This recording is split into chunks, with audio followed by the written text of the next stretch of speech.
Hello hi welcome to Aadya media. ఈరోజు morning bro cinema release అయింది.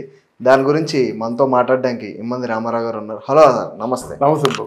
ఏంటి sir, bro cinema మొన్న రీసెంట్గా మీరు చాలా బాగా ఆడుతుంది, చాలా పెద్ద సినిమా అవుతుంది పవన్ కళ్యాణ్ గారు అన్నారు సార్. అది నిజంగా ఈరోజు సేమ్ అలానే పబ్లిక్ టాక్ కానీ అందరూ ఈరోజు మాట్లాడుకుంటున్నారు.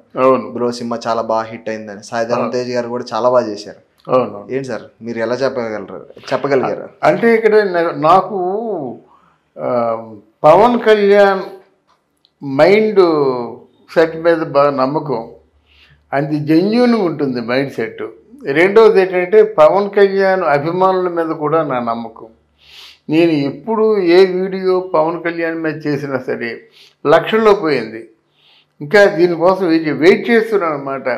అంటే ఇంకా అది రీచ్ అవ్వలేదా, కనెక్ట్ అవ్వలేదా ఏమిటో నాకు తెలియదు, కానీ పవన్ కళ్యాణ్తో వీడియోస్ అన్నీ నాకు చాలా మంచి పేరు తీసుకొచ్చాయి. ఇక్కడ ఆ బ్రో అనేటువంటి కథ చాలా గొప్పదండి. నేను చెప్తుంటా, సినిమా కంటే గొప్పది ఎప్పుడు కథ సినిమాకి ప్రాణం లాంటిది. కథ ఎప్పుడైతే బాగుందో సినిమా దూసుకుపోతుందన్నమాట.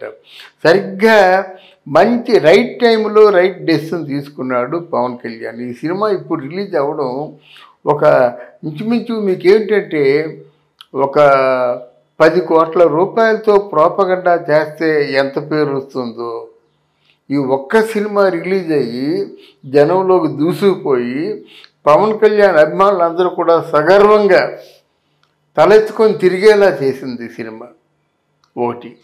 రెండవది ఏంటంటే పవన్ కళ్యాణ్కి సాయి ధర్మతేజ్కి మంచి బాండింగ్ ఉందనే విషయం మాత్రం అందరికీ తెలుసు. అసలు వీరిద్దరు బాండింగ్ ఎలా ఉంది, వీళ్ళిద్దరూ ఎలా యాక్ట్ చేస్తున్నారు, ఇద్దరి మధ్య ఎట్లాంటి కాంపిటేటివ్ స్పిరిట్ ఉంది, ఇవన్నీ చూడడానికి చాలామంది వెళ్తారన్నమాట. వీళ్ళిద్దరిని పక్కన చూడడానికి వెళ్ళే వాళ్ళు చాలామంది ఉన్నారు. దానికి తగ్గట్టుగా త్రివిక్రమ్ శ్రీనివాస్ గారి తాలూకు మాటలు, అంటే సినిమా ఏ రేంజ్లోకి వెళ్ళిపోతుందో ఊహించండి. చాలా ఓ రేంజ్లోకి వెళ్ళిపోతుంది అన్నమాట. అందువలన సినిమా మనం ఊహించని దానికంటే ఇంకా ఫార్ నెక్స్ట్ లెవెల్కి వెళ్ళిపోయింది ఈ సినిమా.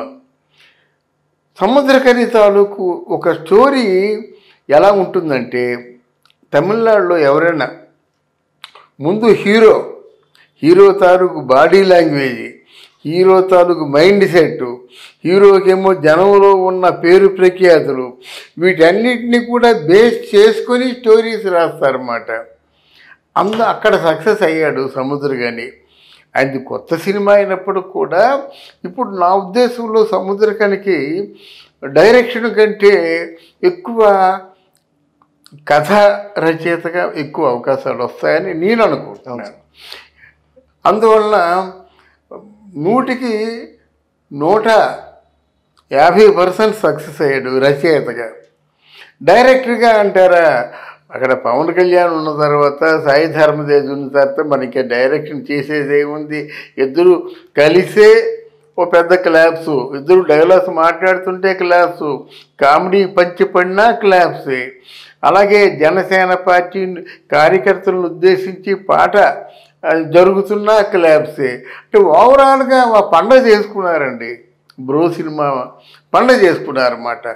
ఈ నెక్స్ట్ ఇది రాబోయే కొన్ని సంవత్సరాల పాటు బ్రో అన్నది వాడుక పదం అయిపోతుంది అన్నమాట. అన్న అంటారు, అది కాదు బ్రో అంటారన్నమాట. అది చదువున్నా చదువు లేకపోయినా బ్రో అన్నది మాత్రం చాలా వాడుక పదం అయిపోతుందనే నమ్మకం నాకుంది. తర్వాత ఇక్కడ త్రివిక్రమ్ శ్రీనివాసుని మాత్రం ఎంతైనా మెచ్చుకోవాలి. ఏదో వేలు పెట్టారు, గాలు పెట్టారు ఇట్లాంటి మాటలు అనుకుంటారు, కానీ లేదు, ఆయన పవన్ కళ్యాణ్ తాలూకు ఆ ఇమేజ్కి ఏమాత్రం కూడా స్థాయి తగ్గకుండా ఆయన చేశాడు. అందువలన సినిమాకు ఒక ఫుల్ఫిల్నెస్ వచ్చింది, ఒక నిండుదనం వచ్చింది. నిండుదనం రావడమే కాకుండా సినిమా ఎక్కడికో వెళ్ళిపోయింది. చాలా అంటే మొదటి రోజే 97.5 అంటే ఏమిటి, దగ్గర 100 కోట్లు 100 కోట్లు రెవెన్యూ ఫస్ట్ డే వచ్చిందంటే ఇక రెండో రోజు అంటే శనివారం నాడు కానీ ఆదివారం కానీ చాలా మంచి రేంజ్కి వెళ్ళిపోతుందని నమ్ముకుంటున్నాను అన్నమాట నేను. ఇది ఇక్కడ ఎలా ఉన్నట్టయితే మరి దాని ఓవర్సీస్ మార్కెట్ కూడా చాలా అద్భుతంగా ఉంటుందనే నమ్మకం నాకు ఉంది. సినిమాలో ఎక్కడ కూడా మనకి వేస్టేజీ కనిపించలేదు. హాయిగా ఎలా ఉంటుందంటే మంచి వయసులో ఉన్నటువంటి దుందురుగుతనం ఎలా ఉంటుంది, రేసు గుర్రాలు పరిగెడుతున్నట్టుగా ఉంది సినిమా. గనక యూత్కి బాగా హత్తుకుంది, కనెక్ట్ అయింది సినిమా. ఈ సినిమా ఏ రేంజ్కి వెళ్ళి ఆడుతుందో అంటే నా ఉద్దేశంలో సర్దార్ గబ్బర్ సింగ్ సినిమా ఉంది కదా, అది గబ్బర్ సింగ్ అంటే సర్దార్ గబ్బర్ సింగ్ కాకుండా గబ్బర్ సింగ్ సినిమా ఎంత దూసుకుపోయిందో అంత దూసుకుపోతుంది ఏది మన బ్రో. తర్వాత కూడా ఉస్తాద్ భగత్ సింగ్ కూడా అదే రేంజ్లో వెళ్ళిపోతుంది. సరిగ్గా ఎలక్షన్ ముందు వచ్చినట్టయితే దాని తాలూకు ఇంపాక్ట్ చాలా వేరుగా ఉంటుందన్నమాట. అంటే పవన్ కళ్యాణ్లో ఒక భగత్ సింగ్ని చూస్తారు జనాలు, వాళ్ళు అలవాటు పడతారన్నమాట, ఇష్టపడతారు చూడడానికి. అందువల్ల తర్వాత హరిహర వీరమల్లు వచ్చే సినిమాలన్నీ కూడా పవన్ కళ్యాణ్ తాలూకు స్థాయిని ఎక్కడికో తీసుకెళ్తాయన్నమాట. అందువల్ల డెఫినెట్గా పవన్ కళ్యాణ్ తాలూకు ఫ్యాన్స్కి కానీ, జనసేనలో ఉన్నటువంటి కార్యకర్తలకు కానీ, జనసేన పార్టీని సమర్థించే వాళ్ళకి కానీ ఈ సినిమా బ్రో సినిమా ఒక పెద్ద ట్రంప్ కార్డ్ అవుద్ది.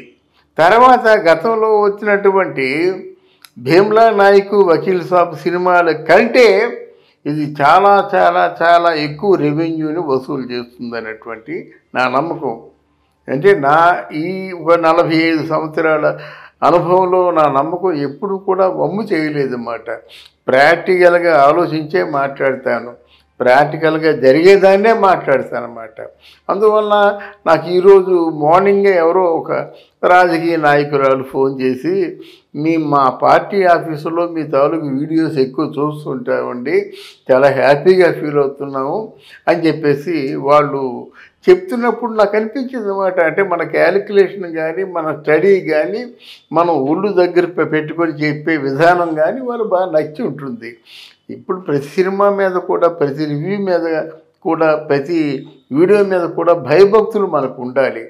ప్రేక్షకులు అంటే పండితులు ఉంటారు, పామరులు ఉంటారు, గొప్ప వాళ్ళు ఉంటారు, వాళ్ళందరికీ కూడా నచ్చే విధంగా చెప్పడం మన తాలూకు అంటే డ్యూటీ, కర్తవ్యం. ఓకే సార్, పవన్ కళ్యాణ్ గారి గురించి చాలా మంచి మాటలు చెప్పారు, చాలా విషయాలు తెలుసుకున్నాను. Thank you sir. Thank you అమ్మా.